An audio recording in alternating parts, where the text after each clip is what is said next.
Section 1. The room that rewrites your desire. There's a quiet moment that decides more about your love life than any first date. The moment you stand in a room while everyone is tearing someone apart, and you tell yourself you're just listening. You've been there. Your friends are dissecting someone's ex. A group chat is roasting a girl who caught feelings too fast. Someone calls a guy obsessed because he actually cared. You half smile, you say nothing, and you convince yourself that staying out of it makes you the reasonable one. But here's the twist most people never see. In those moments, you're not neutral. You're being trained. Your nervous system is quietly learning what kind of love is embarrassing, what kind of loyalty is too much, and what kind of vulnerability will get you laughed out of the room. In this video, we're going to open up that invisible training. We'll look at why these conversations feel secretly addictive, why being the good one so often backfires, 4 subtle shifts you can use to change the energy of a room without picking a fight, and what to do when someone in your life is emotionally toxic and you've become their favorite audience. If you stay until the end, you won't just understand gossip or drama. You'll understand why you keep getting pulled towards certain people, certain patterns, and certain painful dynamics, and how to stop rehearsing the same story with a different face. This is PsycheLure. Think of this as the part of your mind that pauses the scene and whispers what's really happening beneath the flirting, the jokes, and the silence. You don't have to hate anyone in this video. You just have to get honest about the rooms you stand in and who they're slowly turning you into. Section 2. The illusion of neutrality. You like to believe you're different from them. You tell yourself things like, "I'm not joining in, I'm just here. I don't want to ruin the vibe. I'm above all this, that's why I stay quiet." It feels noble, almost spiritual, this choice to float above the mess. But humans don't read intentions, we read patterns. When you stay silent while someone dismantles a person who isn't in the room, an ex, a crush, a partner, a rival, your body hears one message. This is what closeness looks like. This is the price of belonging here. And the people around you? They don't think, "Wow, what a morally enlightened observer." They think, often unconsciously, "You didn't object, you didn't leave, you're safe. I can bring my ugliest feelings to you and you'll hold them." Neutrality rarely registers as neutrality. In attraction and power dynamics, neutrality often registers as permission. This is where the paradox begins. On the inside, you feel like you're protecting peace. On the outside, you're becoming the kind of person people feel comfortable being cruel around. And that changes everything. Because the rooms where people feel free to be cruel are the same rooms where your own tenderness will never be fully safe. Section 3. The hidden cost of just standing there. Okay, you might think, but I'm not the one saying anything. How bad can it really be? Here's the quieter cost most people miss. Every time you stand in those scenes, your nervous system is studying. It notices that someone's genuine feelings are being picked apart like a crime scene. It notices that anyone who cared too much becomes the joke. It notices that the people with the sharpest tongue get the most laughter, the most attention, the most control of the room. And slowly, without asking your permission, your body learns a rule. Don't feel that much. Don't show that much. Don't love that much. It isn't safe here. You start shrinking your needs so they don't sound clingy. You start filtering your joy so it doesn't look naive. You start treating your own heart like something that will be used against you. Gossip isn't just about who they're talking about. It's a rehearsal space where everyone present is being trained. in what kind of love is allowed and what kind will be punished. Section 4. The social machine behind it all. This isn't happening because humans are uniquely evil in the age of group chats. We've always done this. For as long as we've had tribes and villages, we've talked about people who weren't there. We've compared lovers. We've judged who was worthy, who was dangerous, who was beneath us. In ancient stories, there was always a chorus, a group on the sidelines commenting on the hero's love life, their choices, their flaws.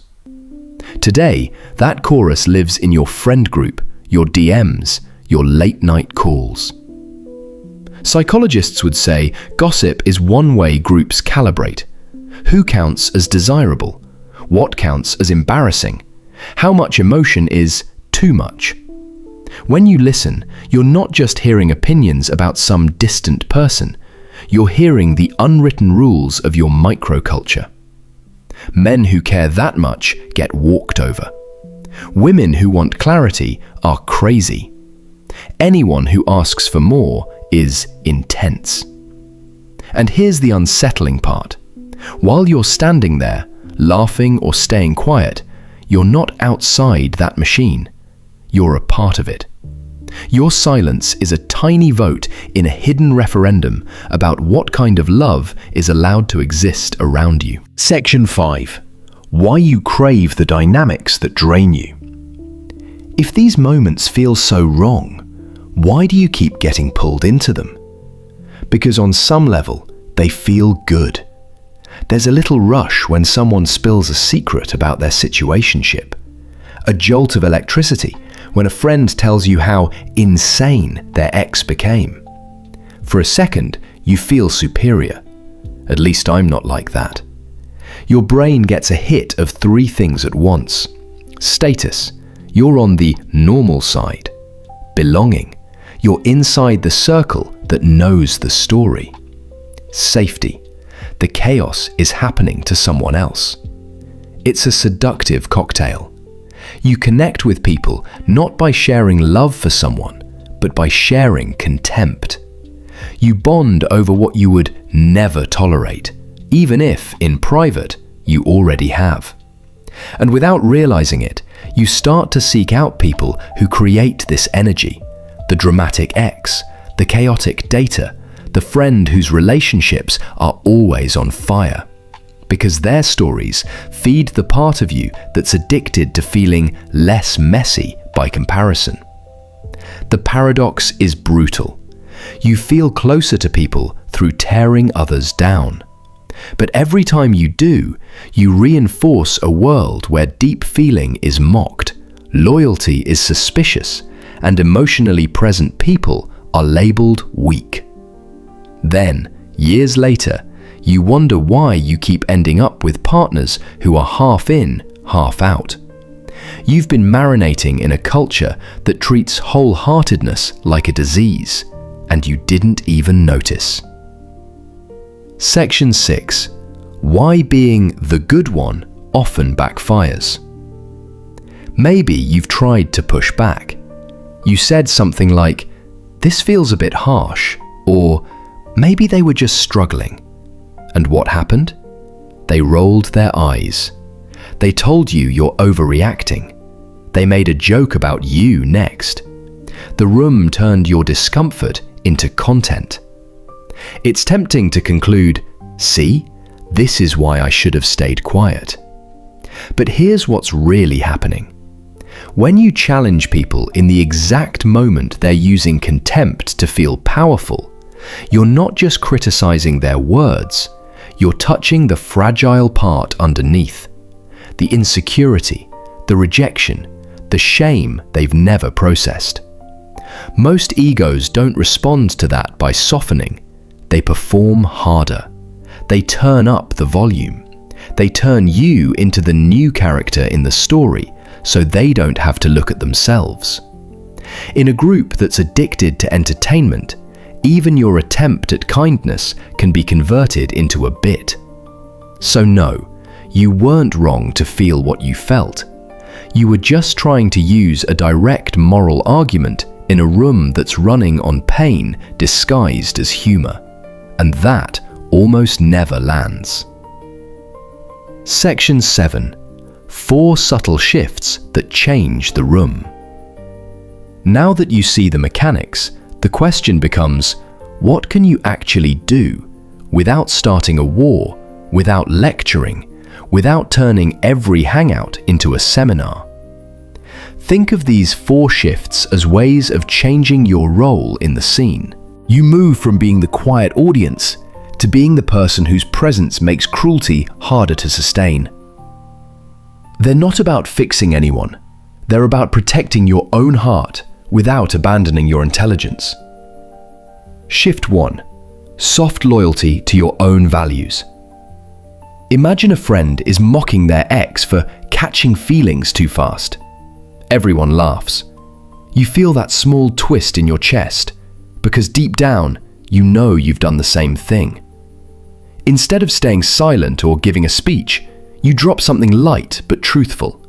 I don't know. To me, it just sounds like they really wanted it to work. You're not arguing. You're not attacking. You're simply introducing a different lens, one that doesn't punish emotional honesty. You don't say it to rescue the ex. You say it to stay loyal to the part of you that still believes longing isn't a crime. Over time, people start to associate you with that subtle gravity. They feel, without being able to explain why, that destroying someone in front of you doesn't feel as good. Shift 2. Naming the emotion, not joining the story. Now imagine someone is ripping into the person they're currently seeing. They call them manipulative, crazy, obsessive. The details keep escalating. Instead of dissecting the absent person, you turn your attention to the one in front of you.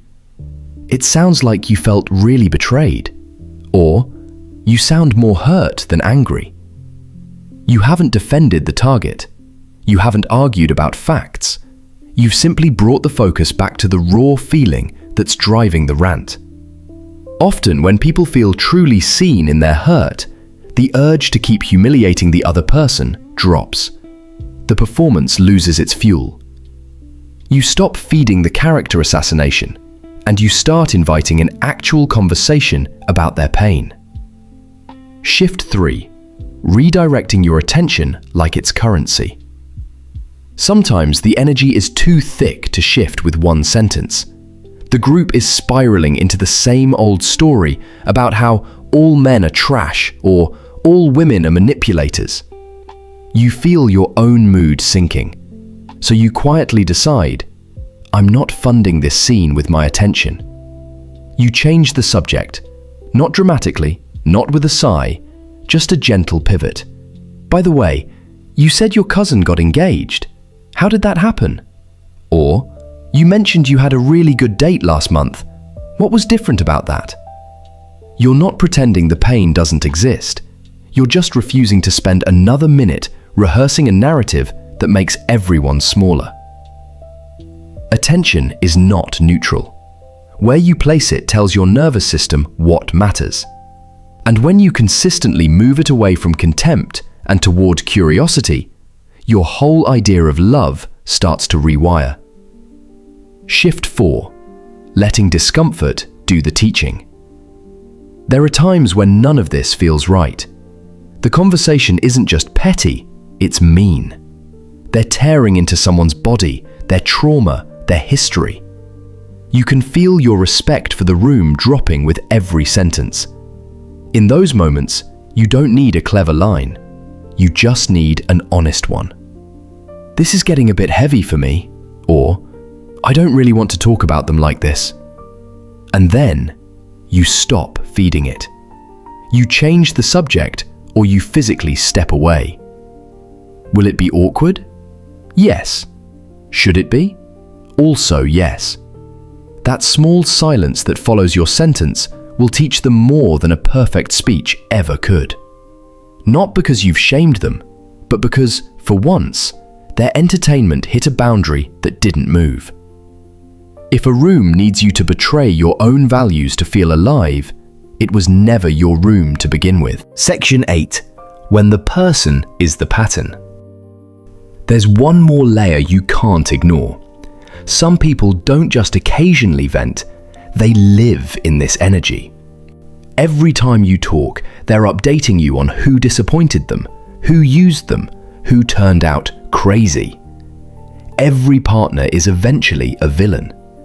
Every story ends with them as the misunderstood hero surrounded by unstable people. If you pay attention, you'll notice something chilling. You've never actually heard them take responsibility. You've never heard them say, "I hurt someone," or "I ignored their needs," or "I chose badly because I was lonely." To them, love is a stage. Other people are props. You are the audience, the one who claps for the performance, laughs at the right moments, reassures them they were always right. You're not their safe space, you're their echo chamber. Stepping back from that isn't cruelty, it's refusing to be a mirror that only reflects their favorite version of themselves while they burn through person after person. Section 9. Who you become in rooms without them. There will always be rooms like this, at work, in friend groups, with family, online. Places where people discuss the ones who aren't there as if their hearts were objects on a table. You can't control those rooms, but you can decide who you are inside them. You can be the person who quietly trains their nervous system to associate closeness with contempt, or the person who uses every one of these moments as practice. Practice in staying kind without being naive, clear without being cruel, present without being consumed. Old thinkers used to say that character is who you are when nobody is watching. In the age of screenshots and stories, I'd add one more piece. Character is who you are when the person being talked about has no idea this conversation is happening. You are not what they say about you in those rooms. You are not even what you say about others. You are who you choose to be when it would be easy and rewarded to join in the tearing down, and you don't. Section 10. Your next room, your next self. At some point in the next few days, you'll find yourself in one of these scenes again. Someone's love life on the table, someone's heart turned into entertainment. When that happens, who are you going to practice being? Pick one line you'd actually use to shift the energy, to protect your own heart, or to step away. Write it in the comments, not for me, but for your future self. So when the moment comes, you can't pretend you forgot who you decided to be.